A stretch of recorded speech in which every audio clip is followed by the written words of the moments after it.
Welcome to the deep dive. Today we're taking a scalpel to the recent UK budget. We want to really understand the signals it's sending, specifically for the London property market, both residential and commercial. Right?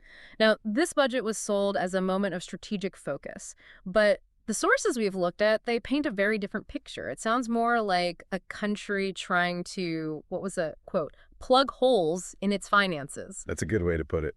So our mission today is to pull out the core themes.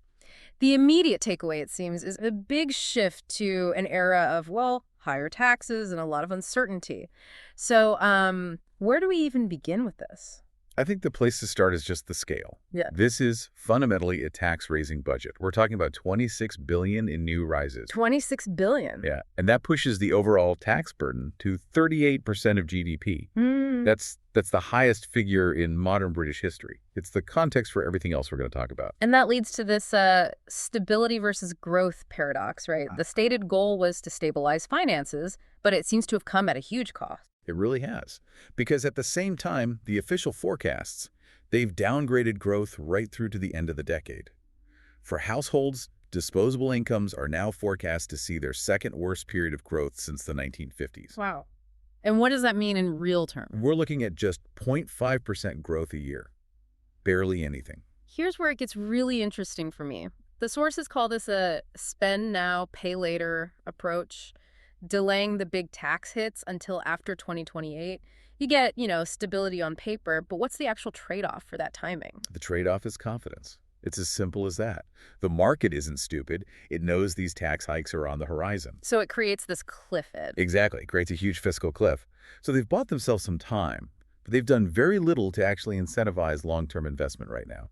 Okay, so let's zoom in on property. You mentioned an increase in the friction cost. What does that mean? It just means it's becoming more expensive to own and hold high-value assets. The most direct hit is a new annual surcharge on homes over £2 million. And that kicks in from 2028. From 2028, yeah. And it's not insignificant. For a home worth between, say, $2.5 million, that's an extra £2,500 a year. For homes over $5 million, it's up to £7,500. And it's not just the very top end, is it?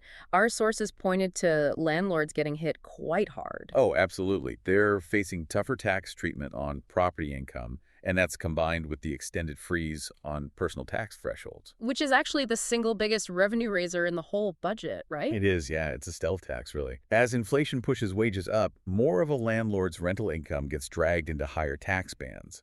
For a lot of smaller landlords, it makes the whole thing financially unworkable. So they sell up, and that shrinks the rental supply. That's the inevitable outcome, yes.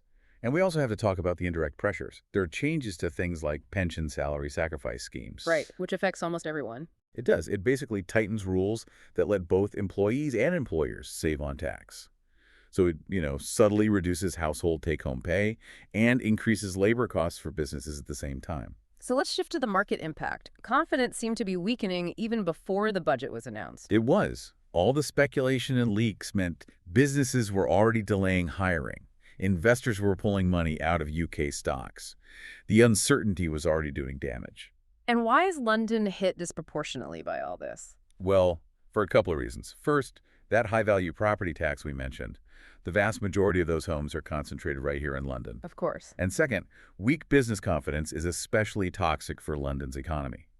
The sources we saw, they didn't call this a growth strategy. They called it exhausting, or, the least bad version. Which isn't exactly a ringing endorsement. Not at all. And if there's no growth plan, there's less appetite for hiring in the city, which is demand for starter homes, for rentals, for everything.